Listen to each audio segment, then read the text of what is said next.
Hello everyone, welcome to the first presentation of the Things Virtual Conference. I'm Johan and I am going to present the technology update. So I'm going to start with why LoRaWAN is so awesome, how you can use our products and services to get the most out of this technology. Then I'm going to talk about our LoRaWAN security solutions and the ecosystem that we have around this. And I'm presenting the packet broker. That's the global LoRaWAN backbone to interconnect public and private networks. And finally, I'll be presenting the technical roadmap and what we're going to deploy later this year. So why are we here? I think the common denominator of the Things Network ecosystem today is LoRaWAN. And so why is LoRaWAN so awesome? Why has there been so much adoption of this technology in the LPWAN space? So what makes LoRaWAN really unique are these 7 things. It allows for public and private deployment options. So it can be used to set up public networks as well as private networks. There's support for firmware updates over the air, which can be which runs on top of the LoRaWAN protocol. LoRa also supports geolocation, which is passive, so you don't need to have a GPS chip necessarily in your end devices to know where your devices are. LoRaWAN also supports end-to-end security, and that means that you as a solution owner or an integrator, you can control where your security keys are, and also you can keep your data confidential until you receive it. LoRa is also very good for long battery life. It's super low power and also very long range, which of course comes at the expense of limited bandwidth. But many use cases today don't need that much traffic. And you'll also learn later today how you can deploy solutions that are super smart without sending a lot of traffic. Finally, because LoRa is typically sub-gigahertz, you can cover devices that are in buildings, for example, with gateways that are outside. So this is really what makes LoRaWAN so awesome. And some use cases only use the long range capabilities, or only geolocation, or only firmware updates. But I think this is a really good mix of key features. The stack. So in the bottom, you'll see the physical layer, and in sub-gigahertz LoRa, there are different regions. There's the LoRa modulation. So what we focus on in the Things Network and the Things Industries is this blue layer. That's really the network layer. And what we are good at is building a stack that can be used for many different applications that have different requirements. So this is our architecture of our network server solution, the Things Stack, and you'll see here the different components that are part of our platform. On the left, you'll see the gateways that are connected to a gateway server. Gateway server sends the traffic to the network server, and that's really where all the LoRaWAN server-side logic is.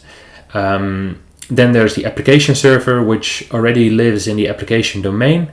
And then on the right, we have integrations to all kinds of application layer platforms. So this can be streaming data via MQTT or HTTP webhooks, but it can also be IoT platforms. A joint server contains the root keys of your end devices that's needed for device activation. And we have an identity server for storing users and applications and gateways and collaborators and memberships and things like that. And of course, we can monitor everything. So these are really the core components. The stack is a little bit bigger than this, but these are the key components. And this is also designed around LoRaWAN really. So The LoRaWAN network reference model describes what a joint server is, what a network server is, what an application server is, and that is exactly what we implement here. So we have two flavors of the Things stack. We have our open source distribution and we have our enterprise distribution, a proprietary commercial offering called the Things Enterprise Stack. Now, the Things stack supports all LoRaWAN versions, all regions, so you can use any LoRaWAN device on our open source distribution. We support MQTT, webhooks, and publish-subscribe integrations.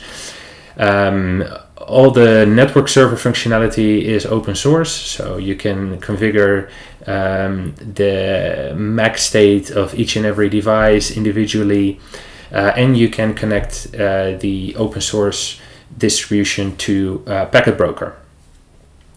So that's really a fully functional LoRaWAN server stack. Our enterprise stack supports some enterprise features that are mostly not needed in smaller private networks. So for example, we support multi-tenancy, clustering, replication of services, device claiming. We have support for hardware secure modules as a cryptographic backend for joint servers. So that means that you can store root keys in specialized security containers. And we also have support for some IoT platforms, enterprise single sign-on, and billing integrations in our enterprise stack. So the Things stack is a fully functional open source distribution, and our enterprise solution is designed for enterprise deployments. Yeah, you can get the Things stack from GitHub. It's open source. You can build it from source. We also cross-compile it to different platforms, so you can also take the binaries. We have a very nice getting started guide to set up a private network yourself. We also push the Docker images, so you can get those as well, and we have support for package managers. There's a very active forum, and we have a community Slack where you can get help. The commercial offering is available cloud hosted. That's our main offering, which we host and operate for you, which also comes with a service level agreement. We have dedicated cloud hosters for customers that need to have their own dedicated resources. We also have marketplace launchers for public cloud infrastructure. So for example, you can launch our enterprise stack in your Amazon account via AWS Marketplace. And finally, we have a self-hosted offering, and that allows you to install the Things Enterprise Stack in your own domain and on your own infrastructure. And obviously we have commercial support here. Now the Things Stack, the open source distribution, is really it's a really big open source distribution. And so last year at the Things Conference Amsterdam, we open sourced this project, and it took a few months until we got our first real release out. And today we are running version 3.7 already in our cloud hosted infrastructure. And it's really a big open source project. We are actually the 5th ranking open source organization that's located in here in the Netherlands.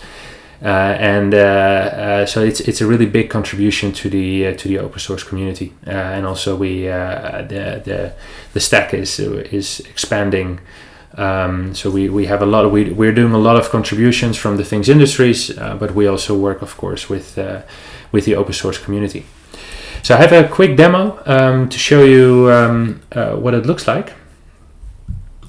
So here I have the console, which is our web interface, and you can manage your applications and gateways, and you can see our service status here.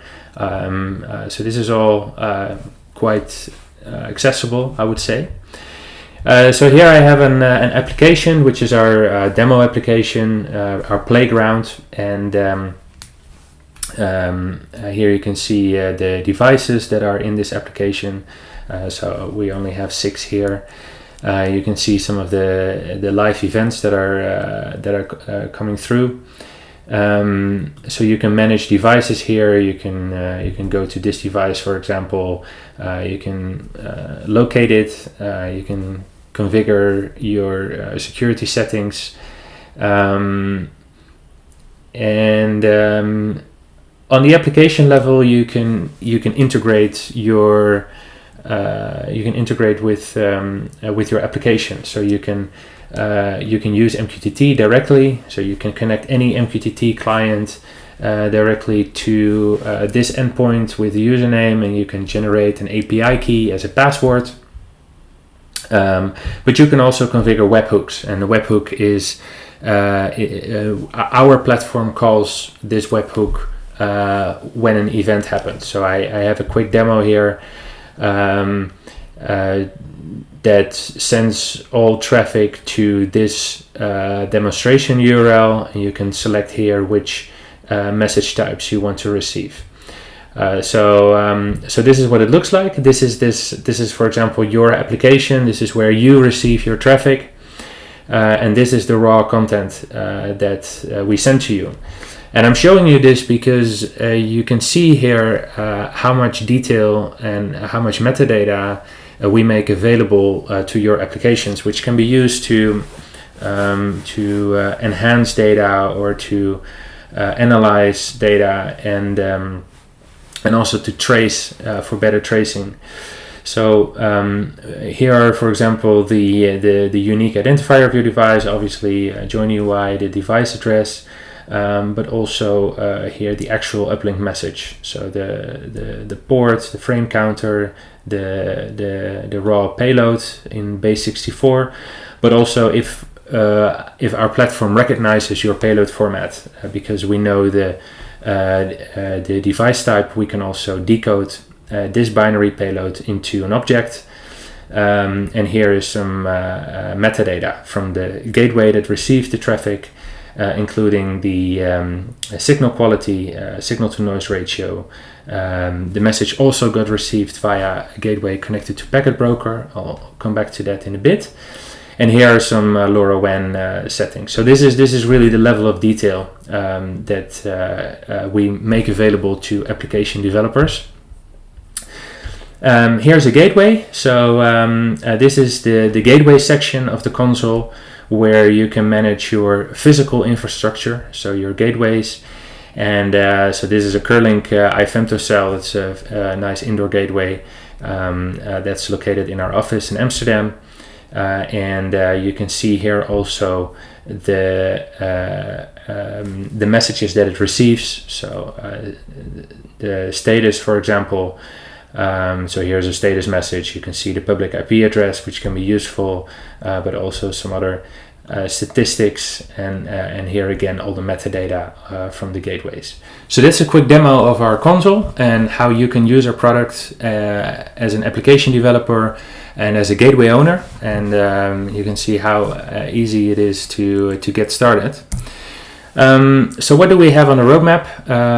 We have now support for LoRaWAN 1.0.4 and LoRaWAN Class B. We also support LoRa over satellite, LoRa-E, and you'll learn later today in the presentation from Lacuna Space how that works exactly. We also support 2.4 gigahertz LoRa in our stack, so that's really cool. We are almost ready with making our cloud-hosted offering available with the service level agreement, and we are working on the firmware updates, manifest, and update service. So this is a solution for device makers to make it super easy for them to update their devices once they are deployed in the field. We're working on a QR code scanning app, which makes it really easy for you to onboard new devices and gateways. We're also working really hard on our device repository, and this is an open source repository where device makers can submit information about their device. And this can be, for example, the profile of a device, so the LoRaWAN version, the region, but also the payload format and some behavior about the device. And finally, we're going to make integrations available. We already have them with AWS IoT and Azure IoT, but what we have in the pipeline is really cool. So a little bit more on the device repository, because these are really a lot of the frequently asked questions when you start deploying LoRaWAN. So how many gateways do I need? What's going to be my link quality? If there is adaptive data rate, so that's an algorithm to optimize the data rate of your devices, what is going to be the impact on the battery life? Also, how much downlink capacity will there be available, and what is the effect of placing an extra gateway? So these are really important questions to answer before you start deploying tens of thousands of sensors in the field. And it's actually quite hard to answer all these questions. And if you compare that to buying a washing machine, for example, this is what you want to see. You want to see some sort of energy label with the key facts about a device. So this is really what the device repository is going to be. It's going to be an open source, collaborative repository with empirical performance assessments for a live benchmarking. So what this means is that device makers will submit how their devices work and what the battery consumption is under different circumstances. And we also benchmark this live when the devices are out there in the field. And that gives you the feedback of how your devices are doing in the field. And if it is wise, for example, to place another gateway to increase the data rates that your devices are using, which ultimately leads to better battery life. So let's move on to the security section. Security in LoRaWAN are 4 different things. All of these are equally important. Secure boot, firmware update verification. So when there is a firmware update, your device needs to verify that it is an authentic image. There is the 2 LoRaWAN specific things, so storing root keys securely, and also the cryptographic operations that are LoRaWAN specific. So a secure solution, what we need is that we need to decouple the trust relation that we currently see. So next to decoupling the trust, it has to work at scale. It has to be small, cheap. It has to use very little power, and it needs to support transfer of ownership. So what we built together with Microchip is this secure element. It's the AT-ECC608A TNG LoRa. You can buy this from your distributors online in small quantities, I believe from 10 units. So it has 2 benefits really. It's super secure. The root keys are stored in the device in these secure elements securely, and also these secure elements are already provisioned, and so you don't need to think about key provisioning anymore, which is a benefit for device makers because it saves them cost for provisioning devices, but it's also much more secure because you don't have to send your root keys to your contract manufacturer for them to program these keys in the end devices. So this is not only a secure element solution that we came up with, it also comes with a secure process to claim devices. So in the middle you see the joint server, and I already presented that this joint server is used to activate devices, and the joint server has access to the root keys. So this is really the trusted party in LoRaWAN.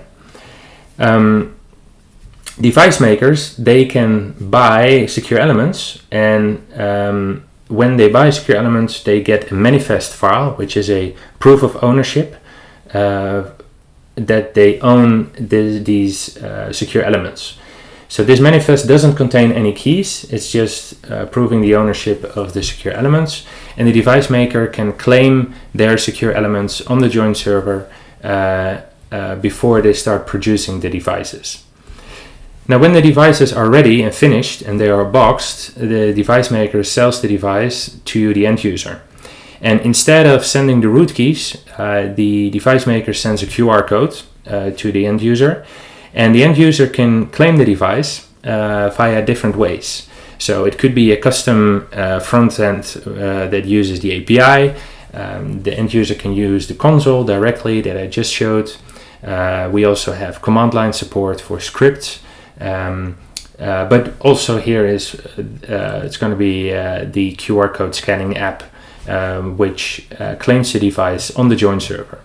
So this is the security process for claiming devices. And we already have a large ecosystem around the joint server. So these device makers are all in our joint server ecosystem. Not all of these are using secure elements. That's not necessary. We have a secure exchange also without secure elements. But the secure element solutions that we have are with Microchip, ST, Trusted Objects, and Cypress. So next, roaming and peering. Exchanging traffic between LoRaWAN networks. So why would you do that? So first, it's for coverage. It's better indoor and outdoor coverage. It also provides more resilience against gateway failures. LoRaWAN is long range, so if your gateway fails, then maybe another gateway picked up the message and sends that to you. Third reason is more network capacity. That means that there are, for example, more gateways available to send downlink messages. And finally, because devices can be closer to gateways, the devices can reduce their transmission power and increase their data rates, which is better for battery life. So our solution to this is the packet broker, and that's a global backbone for LoRaWAN traffic. It supports uplink, class A and C downlink, and device activations. It comes with an open source API, and it's a hosted solution, just like the Things Network and our cloud hosted offering. But we also make it available on premises. So if you need to run your own instance of Packet Broker, then that is possible. You can find the API and also the details of how it works on GitHub if you go to this link. Packet Broker allows for individual packet selection, and that allows you to select only the messages that you haven't received on your own gateways. So you don't pay for messages that other networks send to you, but that you also received already by your own gateways. The traffic routing is separate from billing and clearing, and that means that you can set up any billing and clearing agreement with other networks, but we also support a marketplace model. Packet Broker separates payload from metadata, so that means that you can buy metadata individually, for example for geolocation, or only the payload, or both. Packet Broker separates forwarders, so those are networks that only have gateways, gateway infrastructure, so tower companies and satellite companies, which is separate from home networks, and that is where the devices are. So you can have home networks without any physical gateways if they buy the traffic from forwarders, and forwarders can also this way monetize their gateway infrastructure. And finally, Packet Broker is compatible with the LoRaWAN backend interfaces for stateless passive roaming, and that means that we also support exchanging traffic with network servers that do not implement the Packet Broker API. So yeah, how does it work? So this is a overview of the components. You have the gateways on the left. There's a node that wants to send a message. So normally it gets picked up by multiple gateways. The message gets sent to the gateway server, which then sends it through the network server to the application server. So this is a typical private network. So let's focus on the components that are relevant for Packet Broker. That's the gateway server and the network server, in our stack at least. And what we added here is a Packet Broker agent. So this is a component that runs in the cloud. So it doesn't run on the gateway. It runs on the cloud, and it's sort of a client to Packet Broker. And the agent connects with the gateway server and with the network server.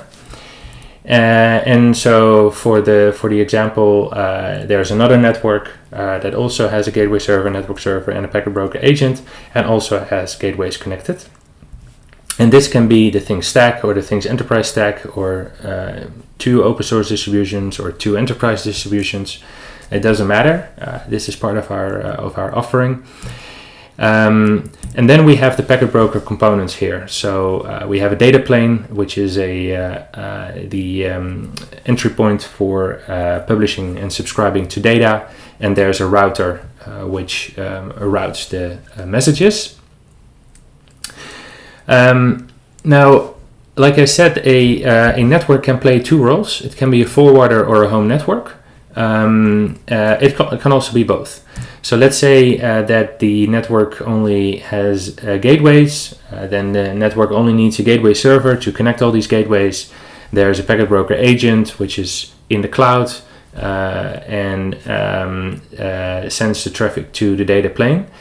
And the forwarder is also transmitting downlink messages. So if a home network wants to send a downlink message, it can use the data plane and the same connection to transmit downlink. A network can also be a home network, and in that case there is a network server, and like I said, it can also be both. So most of the networks are both forwarder and home network, but this is for some companies are only forwarders. So like I said, for example, satellite companies and tower companies.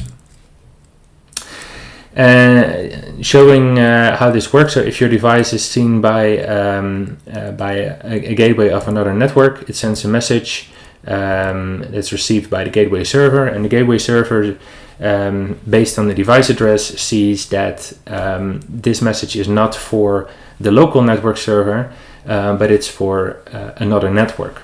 So the gateway server sends it to the Packet Broker agent, and the Packet Broker agent, as a client to the Packet Broker, sends it to the data plane, and data plane routes it to the data plane where the other network is connected. It's received by the Packet Broker agent in that other network and sends that to the network server. What makes Packet Broker unique also is that you can configure routing policies, and that allows you to configure exactly how the peering works between your network and any other network. So you can have a bilateral configuration. So you can configure your network, for example, to support device activations, MAC layer payload, and application layer payload, and metadata, signal quality, and localization with another network. But maybe, for example, you only support device activations and MAC layer payload with the community network, but not application layer payload. So you can fine-tune this between each and every network that you want to exchange traffic with, and you can also configure a default policy that applies to all the networks that you didn't explicitly configure. And this is super useful to control peering on the LoRaWAN level. All the traffic is encrypted, and this is also how we separate the routing from clearing and billing.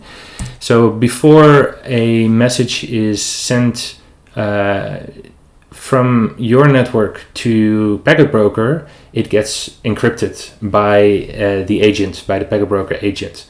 And so the packet broker routing services, they don't see the payload. They only route the data based on the metadata, the public metadata.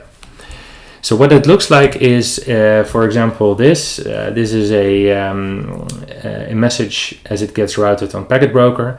So this is physical payload, and it contains a teaser with the properties of the message. And based on this, the home network can decide in real time whether or not it wants to buy the encryption key to decrypt this message. So for example, using the hash, the home network can see if it already received a message with the same hash or not. And if it did, then the home network probably doesn't have to buy the message because it already received it. And based on predefined rules, the home network can decide in real time whether or not to buy the encryption key for this message. And for that, we have a key exchange, and that is a service that sits between the two networks. And here are two options. So you can use a collaborative key exchange, which is something that we offer as well, which is going to be a commercial marketplace where you can sell your network capacity and where you can buy traffic. And this is by exchanging encryption keys in a collaborative manner. But you can also exchange encryption keys directly, and you can choose any means to do that. So again, this separates the routing that you see here on the right from the billing and the clearing, which is all about exchanging encryption keys between the two networks. So what it looks like is in the console when you received a message that has been routed through a packet broker. You see some metadata here. So you can see here that it was received by a packet broker data plane, but it still comes with all the metadata as you're used to. So it's just it's fully transparent to the application. So how to join? Well, the nice thing is that the Things network, community network, is already connected to Packet Broker. It's also the technology that we use to exchange traffic between public clusters. The Things industry is cloud hosted. It's our commercial offering is also already connected. But you can join Packet Broker also as a hub or as a private network. And that requires you to control a net ID, which is issued by the LoRa Alliance. If you are a member, you need to use a supported LNS, a network server. So you can use the Things Stack, open source distribution, or our commercial distribution. But like I said, you can also use any other LNS if it supports the passive roaming interfaces. It doesn't get you all the features of Packet Broker, but it does allow you to exchange traffic. We use mutual TLS authentication, so we'll give you a client certificate, and that way you can connect to Packet Broker. So then the technical roadmap. So what do we have in store for the community network? We start with, and that's what we already did with replacing the legacy V2 components by our V3 gateway server. So that means that all the gateways that are currently in the community network, they are already connected to V3. So we are now in the process of deploying Packet Broker for V2 as well, and that really brings all the coverage together so that you can use V2 and V3 at the same time. And that's when we make our V3 community network available. And then we add some tooling to allow you to migrate devices from V2 to V3.